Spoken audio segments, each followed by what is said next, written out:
Lecture du livre Heureux ceux qui d'Ellen G. White. Le vrai mobile de la vie chrétienne. Nul ne peut servir deux maîtres.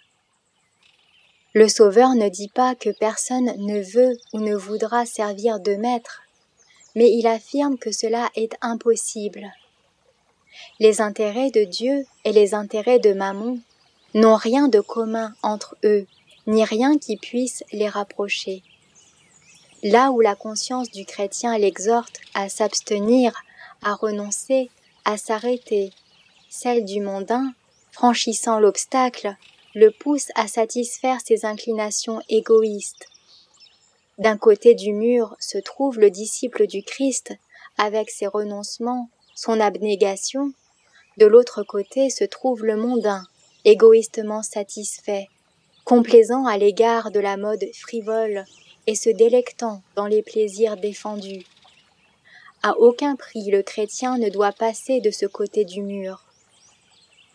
Nul ne peut demeurer neutre. Il n'existe pas de catégorie moyenne englobant ceux qui décident de ne servir ni Dieu ni l'ennemi de la justice. Le Christ doit demeurer en ses disciples et agir par le moyen de leurs facultés et de leurs talents. Leur volonté doit être soumise à sa volonté. Ils doivent être inspirés par son esprit. Alors ce n'est plus eux qui vivent, mais lui qui vit en eux. Celui qui ne se donne pas à Dieu sans réserve se place sous le contrôle d'une autre puissance. Il écoute une autre voix dont les suggestions sont d'un caractère absolument différent. Une obéissance partagée place l'homme du côté de l'ennemi et en fait un allié précieux de l'armée des ténèbres. Lorsque des hommes qui prétendent être des soldats du Christ entrent dans les rangs de Satan, travaillent à ses côtés, ils prouvent qu'ils sont les ennemis de Jésus. Ils trahissent des intérêts sacrés. Ils deviennent, entre Satan et les troupes fidèles, un trait d'union permettant à l'ennemi de gagner à sa cause les soldats du Christ.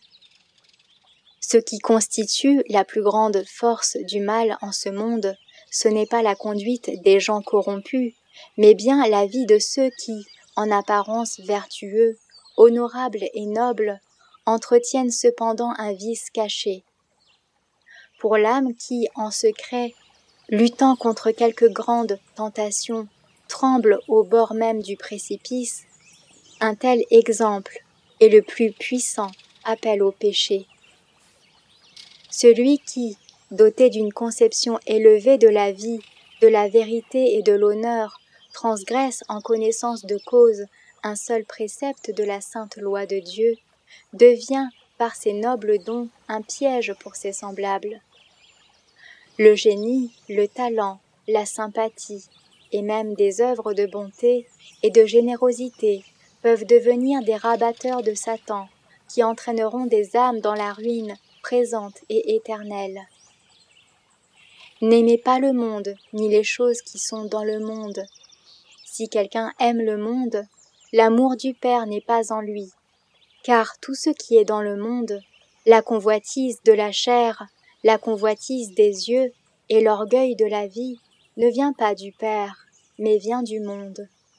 1 Jean chapitre 2, versets 15 et 16. Retrouvez plus de lectures des ouvrages de l'Esprit de prophétie sur lerest.org.